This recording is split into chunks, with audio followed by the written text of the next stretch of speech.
Bienvenue à toutes dans cette vidéo où nous allons explorer une question qui nous touche tous. Combien de temps faut-il pour guérir d'une rupture amoureuse?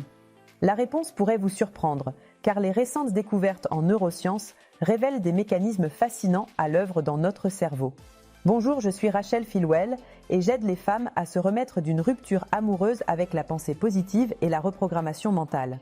Aujourd'hui, nous allons nous concentrer sur deux concepts révolutionnaires qui pourraient changer votre perception de la guérison émotionnelle, la neuroplasticité et la reconsolidation des souvenirs.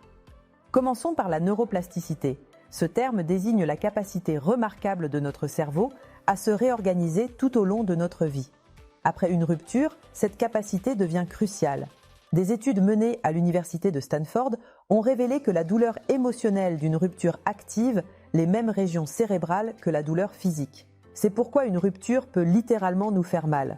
Mais voici où la neuroplasticité entre en jeu. Tout comme nous pouvons réapprendre à marcher après une blessure physique, nous pouvons réapprendre à vivre sans notre ex-partenaire. Le Dr Joe Dispenza, neuroscientifique renommé, a poussé ce concept plus loin. Ses recherches suggèrent qu'en modifiant consciemment nos schémas de pensée, nous pouvons littéralement recabler notre cerveau.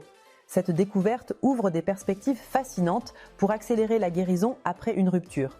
Mais comment pouvons-nous utiliser concrètement cette capacité de notre cerveau?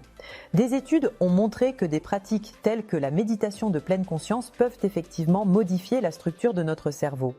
En pratiquant régulièrement la méditation, nous pouvons renforcer les zones du cerveau associées à l'autorégulation émotionnelle, nous aidant ainsi à mieux gérer les émotions intenses liées à une rupture.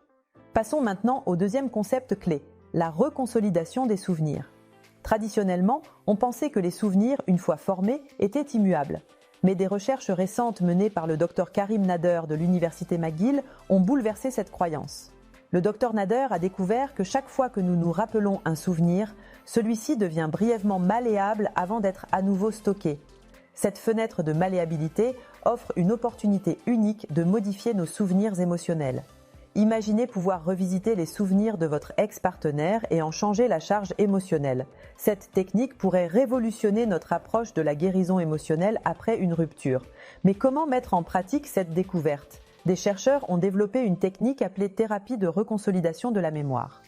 Elle consiste à rappeler délibérément un souvenir douloureux, puis à introduire de nouvelles informations ou perspectives pendant que le souvenir est dans cet état malléable. Cette approche a montré des résultats prometteurs dans le traitement du syndrome de stress post-traumatique et pourrait être adaptée pour aider à surmonter la douleur d'une rupture.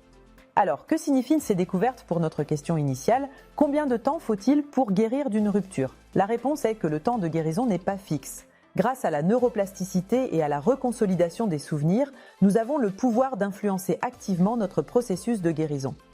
En utilisant des techniques basées sur ces découvertes, nous pourrions potentiellement accélérer considérablement notre rétablissement émotionnel.